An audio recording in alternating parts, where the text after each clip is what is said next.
Hey guys, welcome back to the channel, and today I'm doing a book review on this book called To Be the Best, and it's by Barbara Taylor Bradford. And I just want to say, well, first of all, I have my book reviews here.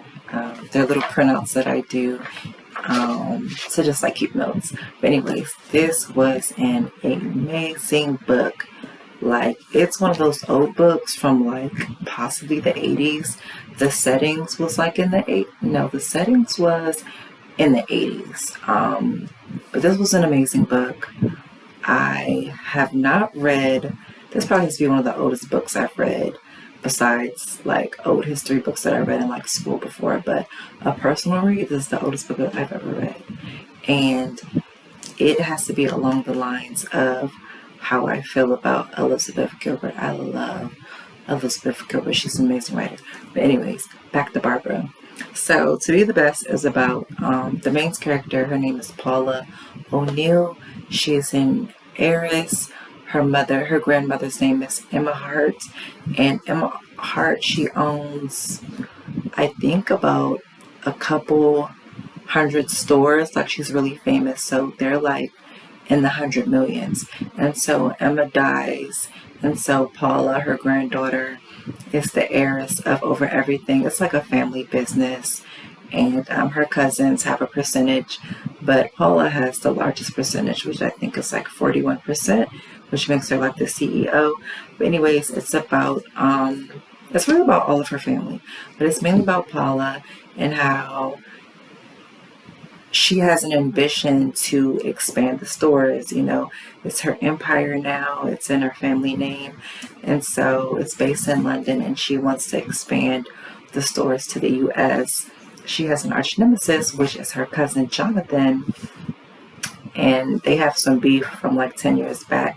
And so he tries to take over the empire, but like low key, like over the years, he keeps buying small shares until he has his almost 40%. But basically, it's just about like ambition. So this book does have a couple of quotes that I do like in the first couple of pages, like on page, like right on page, in the prologue. It's not even on the page.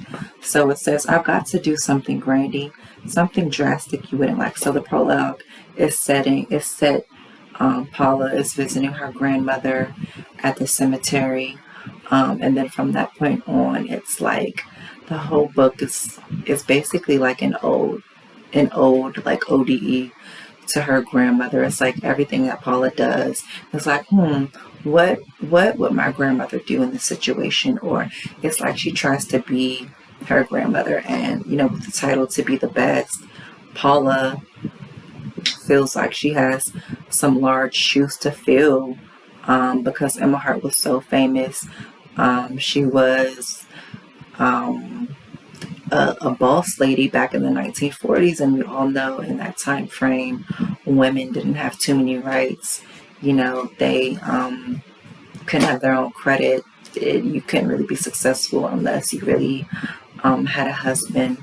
And so Emma is really famous in her own way. And so Paula, being an heiress, feels like she has large shoes to fill. And so she's always trying to be the best. And so that's the prologue. So it reads, "I've got to do something grandy, something drastic you wouldn't like, but I'm certain you understand my reason. That I want to create something of my own. If you were in my position, you do exactly the same thing. I know you would, and it'll come out all right. It must. There's no room for doubt." And then a couple lines down, I highlighted, "She reminded herself that life was for living."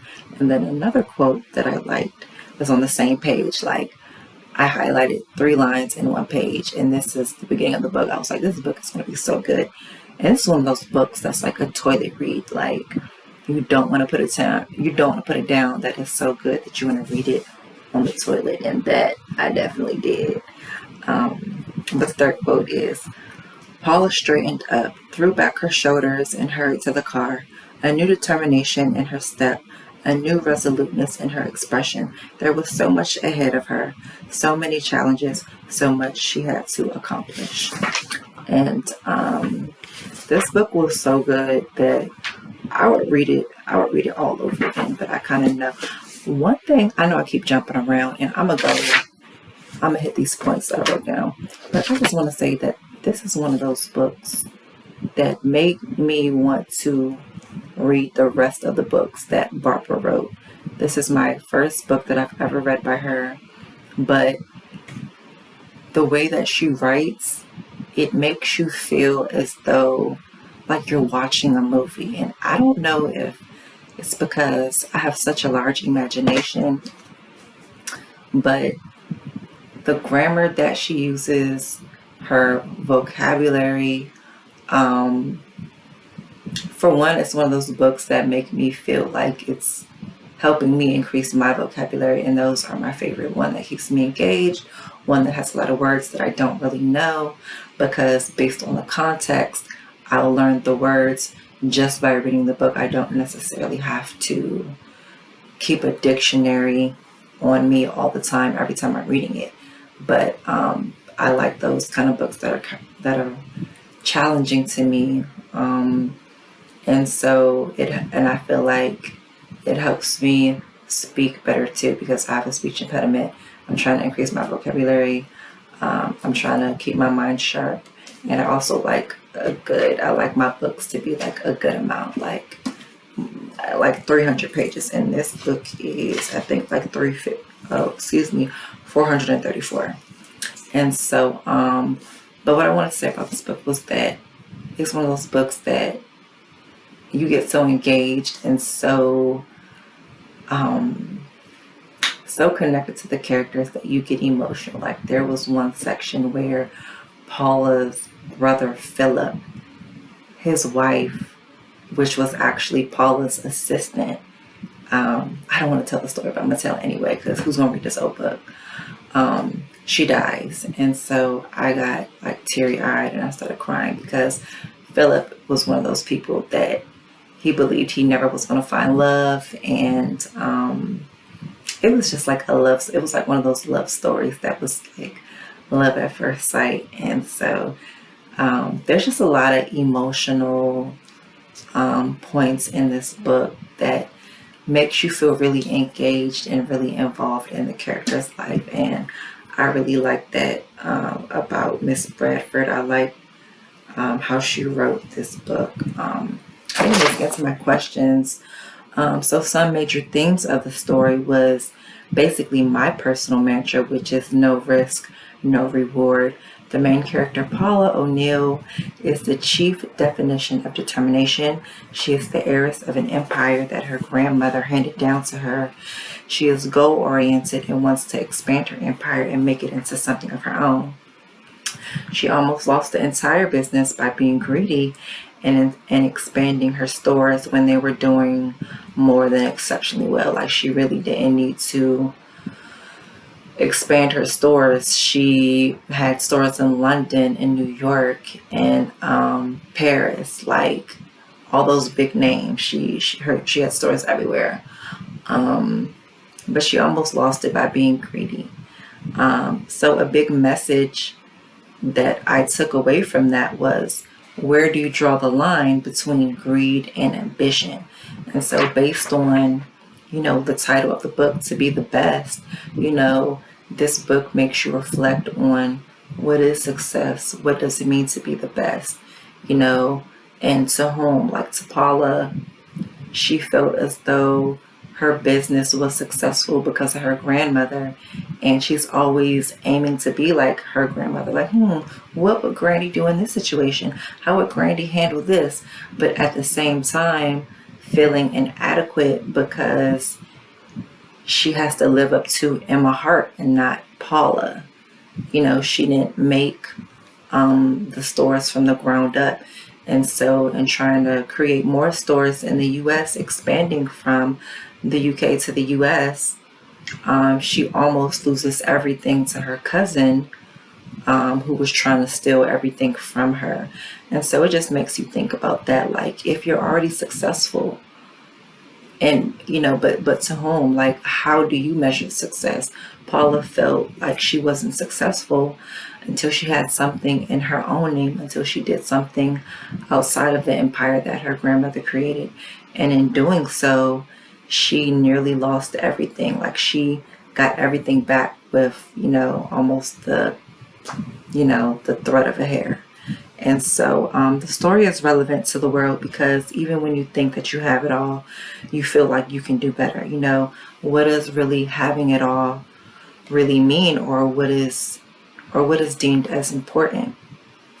Paula has a wonderful marriage, a loving and supportive husband who does not undermine her in any way and lets her be literally what the title says, be the best. And he's not one of those, you know,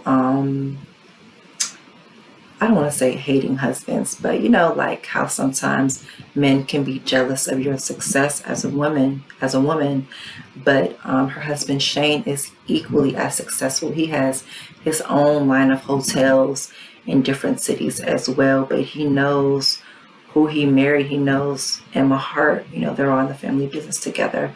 So he doesn't, let Paula's success get in the way of his love for her. And so her life is basically almost perfect, but she loses loved ones and almost loses her empire. So there's definitely wins and losses. It inspired me because her life seems ideal to me. It's what success looks like to me, balancing a successful career and also having a family. And I think that's what really kept me engaged in the book, because I felt like I could relate to Paula in so many ways and always trying to grab for more. Even when, I feel like I'm doing well, I personally feel like I could be doing better. And so I feel like the dream life is actually possible. Usually life makes you choose, or at least that's what it seems like in the movies, or even in real life sometimes. You're chasing after your career so much. Are you able to balance a love life? And so usually life makes you feel like you have to choose. Life usually makes you feel like you have to choose, a career or a love. And Paula has both, and very much so. So I rated this book a 5 out of 5 stars. The only thing that I didn't really like, and I don't even want to say really like, but it's just something that I noticed throughout the book, like from beginning to end, though it was about Paula, it centered around her grandmother Emma Hart, and I personally didn't like that. Like, even since it was a family business, all her cousins have stocks and shares in the family business. Like, her cousin was like a CEO, or somebody else was a director. Like, it's a family business. But everybody was always so concerned with what would grandma do, or what would Emma Hart do in this situation. And it just made me feel like, the legacy that you're leaving, your children don't know Emma Hart, so to them, they would be like, oh, what would Grandma Paula do? And it just made me feel like the characters couldn't really think for her own. And maybe at the end of the day, that's what Paula was attempting to do, make a name for herself and do things, under her own power and her own ambition, and get away from the heaviness and the success of her grandmother. But this was a wonderful book. I think it's a great read for everyone. It wasn't too vulgar or anything like that. Men can read it too and still be inspired. But I would definitely read it again. So I hope you guys will check out the book. I have no idea where they would sell it, because it's really old, but they might have it on Amazon. But all right,